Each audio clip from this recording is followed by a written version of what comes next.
να τα δεχτώ.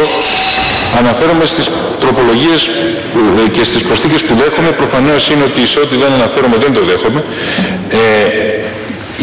Η μία που αφορά το ΤΕΑΠΑΣΑ, στο ΤΕΑΠΑΣΑ μετέχουν εκπρόσωποι των οργανωμένων στο Διοικητικό Συμβούλιο, κύριε συνάδελφε. Να το δω. Μετέχουν όμως, απλώς δεν είμαι απολύτως έτοιμος και έχω την εντύπωση ότι αυτό στο οποίο αναφέρετε οι τροπολογίες σας είναι προηγούμενο σύστημα. Δεν έχω, επί της αρχής δεν έχω καμία αντίρρηση να μετέχουν εργαζόμενοι στο Διοικητικό Συμβούλιο. Μετέχουν όμως. Μάλιστα, γιατί είναι τροπολογία της Δημάρχου.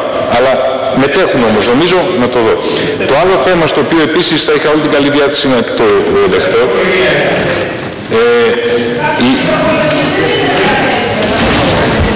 δεν την αποδέχεται ο κύριος Υπουργός στην προηγούμενη τροπολογία, οπότε δεν είναι το θέμα.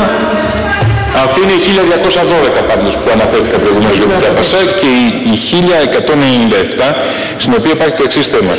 Αναφέρεται στα θέματα σωματικών προσόντων των δοκίμων πυροσβεστών.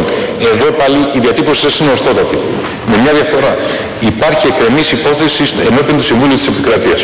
Θα ήθελα, υπάρχει θέμα συγκεκριμένο εδώ από το παρελθόν, θα ήθελα να αποφανθεί το Συμβούλιο της Επικρατείας, δεν θα ήθελα με κανένα τρόπο να παρέμβω νομοθετικά, γιατί εμέσως θα θεωρηθεί ότι παραβαίνουμε στην ίδια. Αν νομίζετε αυτό το συμμερίζετε κι εσείς. Πάντως το κρατώ, διότι πραγματικά η νομοτεχνική διατύπωση, στο βαθμό που εγώ μπορώ να το κρίνω, είναι άριστη. Μάλιστα, κύριε Πρόεδρε, τελείωσα.